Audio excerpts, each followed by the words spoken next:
창세기 1장 26절부터 28절 저와 여러분이 천천히 한 목소리로 같이 보시도록 하겠습니다.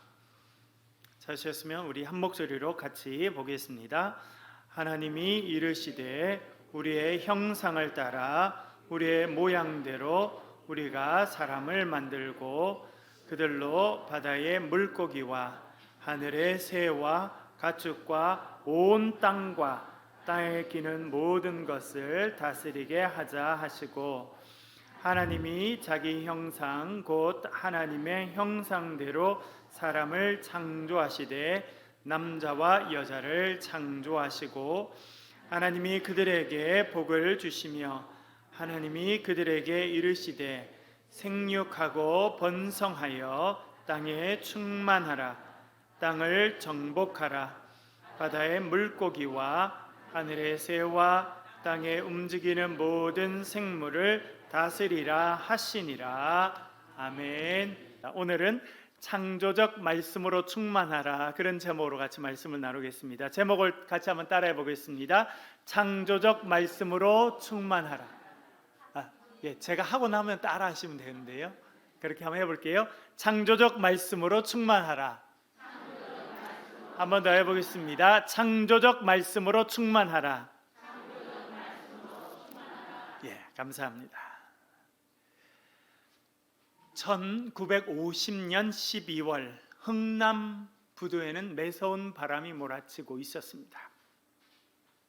그 바람 속에는 사람들의 절규도 뒤섞여 있었습니다. 엄마를 잃어버리고 애타게 엄마를 부르는 아이의 목소리가 섞여 있었습니다. 아이를 잃어버리고 그 아이를 찾아 헤매는 아빠의 부르짖음도 뒤섞여 있었습니다. 1950년 12월 크리스마스가 가까운 그때 흥남 부두는 혼란 그 자체였습니다. 추위와 두려움 가운데 발을 동동거리는 피난민들 앞에는 배 한 척이 서 있었습니다. 배 앞머리에는 메르디스 빅토리아라고 하는 배 이름이 적혀 있었습니다. 미군들의 무기를 싣고 곧 출항을 앞두고 있었습니다. 그때 미 10군단 군단장의 통역 역할을 하고 있었던 현봉학 박사가 선장에게 달려갔습니다. 현봉학 박사는 그 당시 미국의 명문 대학 중에 하나인 펜실베니아 대학에서 의과대학에서 박사학위를 받으시고 한국에서 의사로 활동하던 분이셨습니다. 선장을 붙잡고 간곡히 부탁했습니다. 저를 저렇게 발을 동동거리며 추위 가운데 서 있는 피난민들을 승선시켜 달라라고 하는 부탁이었습니다. 선장이었던 레너드 라우 선장은 한참을 고민했습니다. 그 후에 그는 입을 열어서 명령했습니다. 모든 무기를 바다에 내버리고 사람들을 승선시켜라. 그 배는 화물선이었습니다. 승선 인원이 60명인 화물선이었습니다. 그런데 그 배에 피난민 1만 4천 명이 올라타게 되었습니다. 라루 선장은 한참 시간이 지난 후에 그 흥남 부두에서의 철수를 생각하며 이렇게 회상하여 적었습니다. 때때로 그 항해에 대해 생각할 때가 있다. 어떻게 그렇게 작은 배에 어떻게 그렇게 많은 사람들이 탈 수 있었는지, 어떻게 한 사람도 잃지 않고 그 끝없는 위험들을 극복할 수 있었는지, 그해 크리스마스의 황량하고 차가운 한국의 바다 위에 하나님의 손길이 우리의 배의 키를 잡고 계셨다는 명확하고 틀림없는 메시지가 나에게 다가왔다. 그렇게 적었습니다. 승선 인원 60명의 화물선, 거기에 1만 4천 명의 피난민들이 올라탔습니다. 그리고 단 한 명도 희생되지 않고 따뜻한 남쪽 바다 거제도에 도착하였습니다.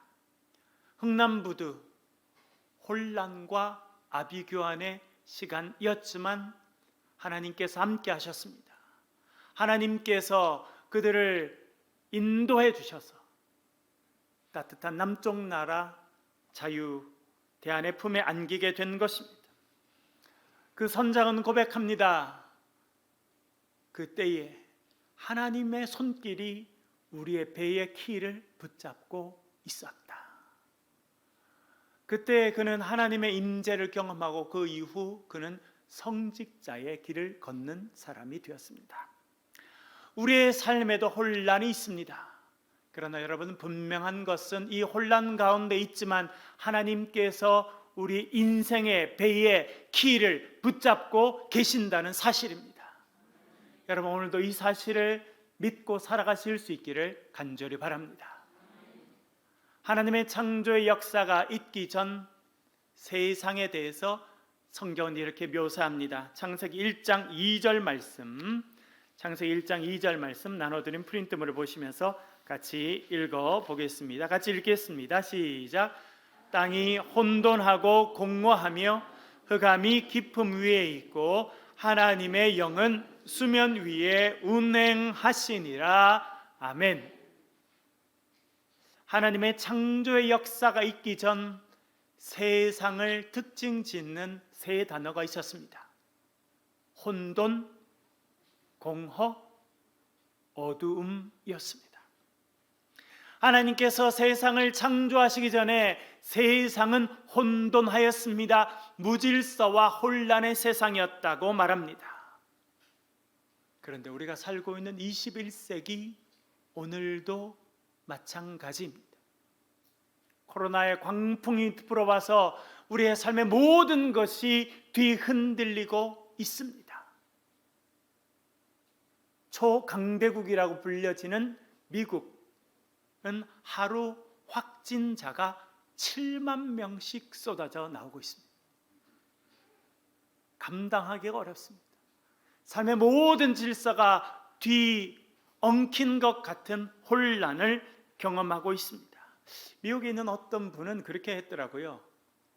마치 하늘에서 폭탄이 떨어지는 것 같은 전쟁터를 살아가는 것 같다. 대구에 살고 있는 우리들도 코로나 초기에 그런 두려움과 그런 생각을 했던 적이 있었습니다. 우리의 삶에 혼란이 있습니다. 태초에 혼란이 있었습니다. 또한 태초의 세상은 공허하였습니다. 비어 있다는 뜻입니다. 복잡한 도시를 전속력으로 내달리는 자동차처럼 현대인들이 살아가고 있습니다. 그렇게 열심히 살다가 경험하는 감정은 공허함, 텅 빈 마음이다 라고 하는 것입니다. 30년을 정신과 병원의 원장님으로 섬기고 두 아이를 기르고 한 남자의 아내요, 시부모님을 모시고 살았던 한 병원의 원장님, 인생의 마지막 순간을 지나면서 그는 이렇게 고백하였습니다. 내가 지금껏 살면서 가장 후회하는 것, 그것은 바로 그때 삶을 즐기지 못했다는 것이다. 아이를 키우는 기쁨을 즐기기는커녕 행여 아이에게 부족하고 이기적인 엄마가 될까봐 아이를 닥달하고 내 스스로를 닥달하며 살았다. 나에게 주어진 능력을 즐기기보다는 행여 뒤처질세라 쫓기듯이 일하고 쫓기듯이 공부를 했다. 삶을 즐기려고 마음을 먹었다면 집에 들어가자마자 저녁을 준비한다고 서두르기 전에 아이와 한 번 더 눈을 맞추고 그 아이를 한 번 더 안아 주었을 텐데 나는 그렇게 하지 못했다. 더 기가 막힌 것은 누군가 나에게 그렇게 삶의 즐거움을 포기한 대가로 얻은 것이 무엇이냐고 묻는다면 할 말이 없다는 것이다. 이것이 이 원장님만의 고백입니까? 현대를 살아가는 우리 모두가 그렇게 느낍니다. 무엇에 그렇게 쫓겨서 그렇게 열심히 살고 밤낮 애쓰고 수고했는데 남은 것이 없다는 겁니다. 마치 밤새 그물을 던졌지만 물고기 한 마리 건져내지 못하고 새벽을 맞았던 베드로와 같은 삶이 현대인들의 삶입니다. 현대인들이 경험하고 있는 감정 중에 가장 큰 감정 중에 하나는 공허감입니다. 뭘 위해서 이렇게 살았는지, 뭘 위해서 그렇게 달려왔는지, 뭘 위해서 그렇게 여유 없이 지냈는지 돌아서 생각하면 텅 빈 마음, 공허감이 찾아온다는 것입니다. 그렇게 텅 빈 마음, 공허감이 반복되면 우리에게 병이 찾아옵니다. 그 병이 우울증입니다.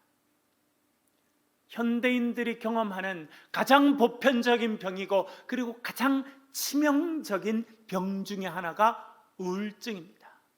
그 우울증은 반복되는 공허감이 가져온 병인 것입니다. 태초에 세상이 텅 비어 있었다, 공허했다 말해주고 있습니다. 태초에 세상은 혼란스러웠습니다. 텅 비어 있었습니다. 그리고 어둠이 지배하는 세상이었다 성경이 말씀하고 있습니다. 그런데 거기에도 희망이 있었습니다. 왜냐하면 그때에 하나님의 영이 수면 위에 운행하고 있었기 때문이라 성경이 말씀합니다. 하나님께서 말씀하십니다. 빛이 있으라 말씀하셨습니다. 제가 대학 4학년 때 구약 성경에 쓰여진 히브리어를 배웠습니다. 그리고 히브리어를 문법을 다 배운 다음에 창세기 1장을 저희들이 읽고 공부를 하였는데 아직도 기억 남는 한 구절이 있습니다. 반복적으로 창세기 1장에서 반복적으로 쓰이는 단어입니다. 바이오메르 엘로힘이라는 것입니다. 바이오메르는 말하였다는 것이고 엘로힘 하나님이라고 하는 말입니다. 하나님이 말씀하셨다는 것입니다. 빛이 있으라 말씀하시자 빛이 있었다 성경이 알려주고 있습니다. 하나님은 이 땅에 있는 어두움을 물리치는 일을 먼저 하셨습니다. 여러분, 예수 그리스도 누구이십니까? 요한복음에 보면 예수 그리스도는 세상의 빛이라고 말씀합니다. 그 빛이신 예수님을 우리가 모시고 살아갈 때 우리 마음에 있는 어두움이 물러가게 될 줄로 믿습니다. 그 예수님을 우리의 삶에, 우리의 가정의 주인으로 모시고 살아갈 때 우리 가정에 있는 모든 먹구름들이 물러가게 될 줄로 믿습니다. 하나님께서 빛이 있으라 말씀하시자 빛이 생겨났습니다. 두 번째 날 이렇게 말합니다. 바이오메르 엘로힘 하나님께서 말씀하십니다. 물 가운데 궁창이 있어 물과 물로 나뉘어라 말씀하십니다. 모세가 홍해를 갈랐을 때 그 물은 오른쪽과 왼쪽으로 양쪽으로 나누어졌습니다. 그러나 태초에 하나님이 말씀하실 때는 위와 아래로 물이 나눠졌습니다. 아래에 모인 물은 바다가 되었습니다. 하늘 위의 물들은 구름이 되었습니다. 궁창, 하늘이 만들어진 것입니다. 여러분, 이 성경, 여러분 지난주에 우리 창세기 또 읽기 시작해서 읽고 계시죠? 그것은 우리에게 중요한 것을 말합니다. 하나님께서 천지를 창조하신 가장 중요한 재료가 있다는 것입니다. 어떤 재료를 통해서 하나님께서는 천지를 창조하셨습니까? 말씀입니다. 하나님의 말씀이 천지를 창조하시는 근원적인 능력이 되었다라고 하는 것을 우리에게 말씀해 주고 있는 것입니다. 하나님은 천지를 창조하시되 말씀으로 창조하셨습니다. 아무것도 없는 세상에서 모든 것을 만들어내는 위대한 일들을 감당하셨습니다. 이 사실을 분명히 알고 있었던 사람 중에 한 명이 바울입니다. 그래서 바울은 로마서 4장 17절 이렇게 말합니다. 우리 프린트물 보면서 같이 읽겠습니다. 시작. 기록된 바 내가 너를 많은 민족의 조상으로 세웠다 함심과 같으니 없는 것을 있는 것으로 부르시는 이시니라. 아멘. 저와 여러분이 믿는 하나님, 그분은 어떤 하나님이십니까? 그분은 죽은 자를 살리시는 하나님이신 줄로 믿습니다. 나사로 죽은 지 4일이 되었습니다. 예수님께서 무덤 앞에 서서 말씀하십니다. 나사로야 나오너라. 그러자 그가 벌떡 일어났습니다. 온몸이 여전히 하얀 천으로 칭칭 감긴 채로 그가 걸어 나왔다. 성경이 그렇게 말씀해 주고 있습니다. 저와 여러분이 믿고 섬기는 하나님은 죽은 자를 살리는 하나님이신 줄로 믿습니다. 그 생명의 역사가 오늘도 우리의 삶에 함께하고 있습니다. 또한 바울은 하나님은 없는 것을 있는 것으로 부르시는 분이다 그렇게 말합니다. 이런 표현이 참 재밌죠? 없는 것을 있는 것으로 부르시는 하나님이시다. 우리의 눈에는 보이지 않지만, 존재하지 않지만 하나님이 그 이름을 불러내시면 그것은 존재하는 사물이 된다 그렇게 말씀하고 있는 것입니다. 하나님의 말씀에는 능력이 있습니다. 없는 것을 있게 하는 능력이 있습니다. 이 창조적인 말씀의 능력이 저와 여러분의 삶에 충만하시기를 간절히 바랍니다. 그 주님께서 오늘도 말씀하십니다. 빛이 있으라, 생명으로 충만하라, 일어나 걸으라, 너의 믿음대로 될지라 말씀하시는 줄로 믿습니다.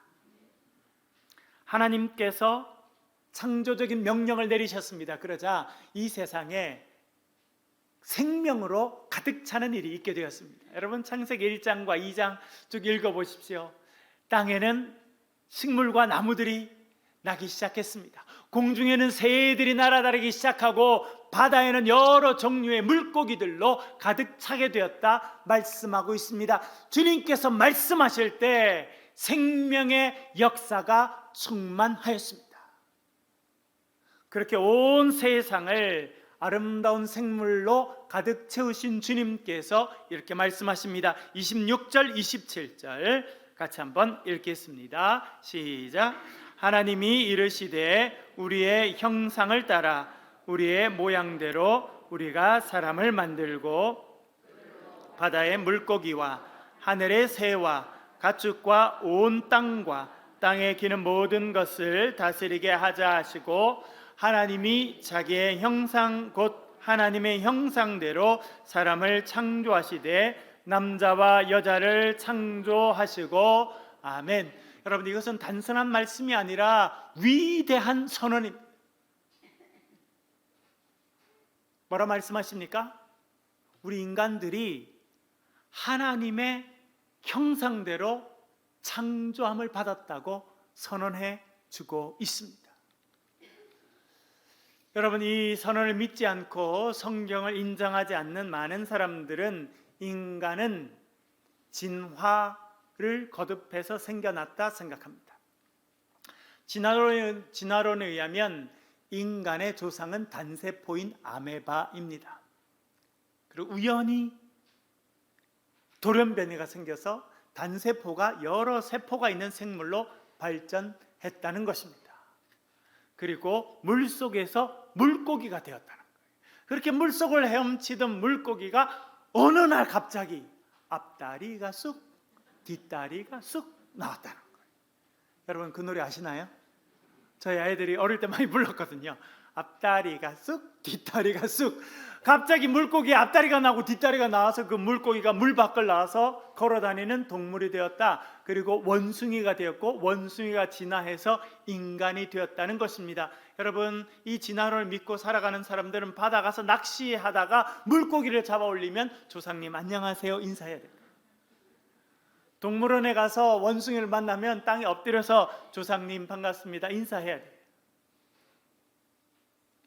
여러분, 성경은 뭐라 말씀하십니까? 성경은 우리 인간들이 하나님의 거룩하신 형상을 따라 지음받은 거룩한 존재라 선언해 주고 있습니다. 그래서 우리 인간은 존엄성을 갖게 된 것입니다. 왜냐하면 우리의 조상이 물고기가 아니고 우리의 조상이 원숭이가 아니라 우리가 하나님의 형상대로 지음받은 존재이기 때문에 우리는 존귀한 사람들인 것입니다. 1859년 찰스 다윈은 종의 기원이라고 하는 책을 출판하였습니다. 거기에 진화론 이론이 나옵니다. 그 진화의 여러 과정 중에 가장 중요한 과정이 있는데 그것이 자연 선택이라고 하는 것입니다. 자연은 가장 적합한 생명체만 살아남도록 선택한다. 그것이 자연 선택의 이론 핵심입니다. 이 찰스 다윈이 말한 진화론, 그중에 특별히 자연 선택을 깊이 공부하고 깊이 받아들인 사람은 독일의 아돌프 히틀러였습니다. 자연의 법칙은 뛰어난 종족만 살아납니다. 열등한 것은 도태되는 것, 그것이 자연의 법칙이다 생각하였습니다. 우수한 민족 아리안의 훌륭한 점을 이어받은 게르만 민족이 이 세상을 다스려야 인간들은 또 다른 단계로 진화할 수 있다고 생각했습니다. 그리고 열등한 민족인 유대인들, 슬라브족들, 아시안족들은 이 세상에서 사라지는 것이 인류 진보에 도움이 된다 확신하였습니다. 왜냐하면 그것이 진화의 과정이고 자연 선택의 과정이라고 생각하였습니다. 그 결과 600만 명의 유태인들은 벌거벗겨진 채 가스실에서 죽어가야 했습니다. 그의 사상의 배경은 진화론이고 인간도 진화해 가는 과정 가운데 있기 때문에 우수한 족속만 남아야 인간의 생명을 유지해 갈 수 있다고 생각한 결과인 것입니다. 참 안타까운 것은 우리 공립학교에서 우리 아이들에게 진화론만 가르친다는 것입니다. 하나님이 인간을 하나님의 형상대로 창조하셨다, 그래서 인간이 존귀한 존재라 가르치지 않습니다. 인간은 처절한 경쟁을 통해서 살아남았고 앞으로 처절한 경쟁은 너희들이 겪어가야 될 삶의 일부라 가르칩니다. 그 경쟁에서 살아남기 위해서 아빠 찬스를 쓰고 엄마 찬스를 씁니다. 아빠 찬스를 쓸 수 없는 그런 자녀들은 루저가 됩니다. 패배자, 낙오자가 되는 것이 당연하다고 생각할 수밖에 없게 됩니다. 왜? 진화가 그렇게 이루어지니까. 여러분, 대단히 위험합니다. 성경이 뭐라고 말합니까? 성경은 우리 인간이 어떤 모습이든지, 그것이 백인이든지 황인이든지 흑인이든지 하나님의 형상을 따라 지음받은 존귀한 존재라고 하는 것을 선언하고 있습니다. 여러분, 우리 모두가 하나님의 형상에 따라 지음받은 존귀한 존재임을 기억하며 살아가실 수 있기를 간절히 바랍니다. 그렇기 때문에 내가 소중하고 내 자녀가 소중할 뿐만 아니라 내 앞에 서 있는 이 모든 사람들이 소중하다라고 하는 생각을 할 수 있게 되는 것입니다. 여러분, 성경에 하나님께서 하나님의 형상대로를 창조하셨다 말씀하십니다. 그래서 우리는 하나님의 형상대로 지음받은 하나님의 자녀가 되었습니다. 여러분, 자녀를 키워보니까 신기한 게 몇 가지 있으시죠? 그 중에 하나가 보니까 안 가르쳐줘도 많이 닮아요. 뭘 제일 많이 닮던가요? 뭘 제일 많이 닮아요?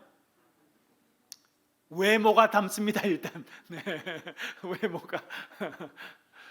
저희 아들을 이렇게 보면 어떤 분들이 그래요. 천 목사님 보는 것 같다 이렇게. 또 식성도 닮아요, 그렇죠? 예, 걸음걸이가 닮는 아이들도 많습니다. 부모가 팔자 걸음을 걸으면 꼭 안 가르쳐도 팔자 걸음을 잘 걸어요. 목소리도 많이 닮아요. 제가 고등학교 때 친한 친구가 있었습니다. 그때는 핸드폰이 없어가지고 집 전화로 전화하는 거예요. 전화를 딱 하면 여보세요 받아요. 그럼 야 성호야 나 세종이다. 그러면 기다려라 성호 바꿔줄게. 아이고 아버님 죄송합니다. 그럼 또 하면 아버님 저 세종인데요 성호. 야 나 성호다. 목소리가 얼마나 똑같은지 구분이 안 돼요. 왜 그래요 여러분? 자녀는 부모를 닮게 돼 있어서 그렇습니다. 하나님께서 우리를 하나님의 형상으로 창조하셨습니다. 우리가 하나님의 자녀가 되었습니다. 그래서 하나님께서 우리에게 하나님의 많은 것들을 위임해 주셨습니다. 그 중에 하나가 만물을 다스리는 것입니다. 우리 28절 말씀 같이 한번 읽어보겠습니다. 시작. 하나님이 그들에게 복을 주시며 하나님이 그들에게 이르시되 생육하고 번성하여 땅에 충만하라. 땅을 정복하라. 바다의 물고기와 하늘의 새와 땅에 움직이는 모든 생물을 다스리라 하시니라. 아멘. 여러분 이 세상을 다스리는 분 누구십니까? 하나님이십니다. 그러나 오늘 본문에 보면 그 하나님께서 인간에게 이 세상 모든 만물을 다스리라 말씀하셨습니다. 왜냐하면 우리가 하나님의 자녀이기 때문입니다. 하나님께서 우리에게 그 권한을 위임해 주셨습니다. 아담에게는 이런 권한도 주셨습니다. 우리 2장 19절 같이 한번 읽어보겠습니다. 시작. 여호와 하나님이 흙으로 각종 들짐승과 무엇이라고 부르나 모시려고 그것들을 그에게로 이끌어 가시니 아담이 각 생물을 부르는 것이 곧 그 이름이 되었더라. 아멘. 아담에게 어떤 권한을 주셨다는 겁니까? 이름을 짓는 거. 여러분 이름 짓는 거 쉽습니까? 어렵습니까? 이름 저도 한번 저희 애 이름을 지어보려고 했는데요 어렵더라고요. 왜 특별히 어렵게 느껴집니까? 이 이름이 아이의 인생에 큰 영향을 준다는 것을 알기 때문에 그렇습니다. 그런데 하나님께서 아담에게 그 권한을 주셨어요. 그래서 아담이 사자라고 부르면 그 동물은 평생 사자로 살게 돼 있어요. 토끼라고 부르면 그 동물은 토끼의 삶을 살게 돼 있는 것입니다. 누군가의 이름은 그 존재의 정체성, 하는 일, 인생과 연결되어 있습니다. 하나님께서 아담에게 그런 권한을 주셨다는 것입니다. 여러분 이것은 또 다르게 이야기하면 하나님께서 말씀으로 천지를 창조하셨는데 그 창조적인 말씀의 권한을 우리 하나님의 자녀들에게 주셨다라고 하는 의미이기도 합니다. 얘가 에스겔 37장에 나옵니다. 에스겔 37장에 보면 하나님께서 에스겔을 불러서 어느 골짜기로 데려갑니다. 그 골짜기에 뭐가 있었습니까? 뭐가 있었습니까? 마른 뼈가 있었습니다. 캄보디아에 가면 킬링필드가 있죠. 여러분 가보신 분들 계시죠? 마른 뼈의 골짜기, 뼈들밖에 없었습니다. 낙심하고 절망한 중에 있었습니다. 그럴 때 주님께서 말씀하십니다. 인자야 너는 뼈들에게 대언해라. 에스겔아 말합니다. 네가 그 죽어있는 바짝 마른 뼈들에게 하나님의 말씀을 전달하라는 것입니다. 뭐라 말씀하게 하시냐면 내가 생기를 너희에게 들어가게 하리니 너희가 살아나리라. 그렇게 말하라는 거예요. 여러분 한번 상상해 보세요. 골짜기에 뼈들이 가득 차 있습니다. 그런데 에스겔 혼자 살아있는데 그 에스겔이 뼈들을 향해서 이렇게 말하는 겁니다. 내가 생기를 너희에게 들어가게 할 것이니 뼈들아 너희들이 살아나게 될 것이다. 어떤 일이 있었습니까 여러분? 그 말이 끝마치자마자 그 많은 뼈들이 움직이기 시작했다는 것입니다. 다리의 뼈들이 연결이 되고 다리의 뼈는 엉덩이 뼈와 연결이 되고 엉덩이 뼈는 척추와 연결이 되어서 뼈들이 모였다는 것입니다. 그 위에 힘줄이 생기고 피부가 덮이게 되었다. 그렇게 말씀해 주고 있습니다. 그러나 여전히 생명은 없었습니다. 주님께서 다시 한번 에스겔에게 대언하라고 말씀하십니다. 이렇게 말씀하십니다. 생기야 사방에서부터 와서 이 죽음을 당한 자에게 붙어서 살아나게 하라, 그렇게 대응하라는 것입니다.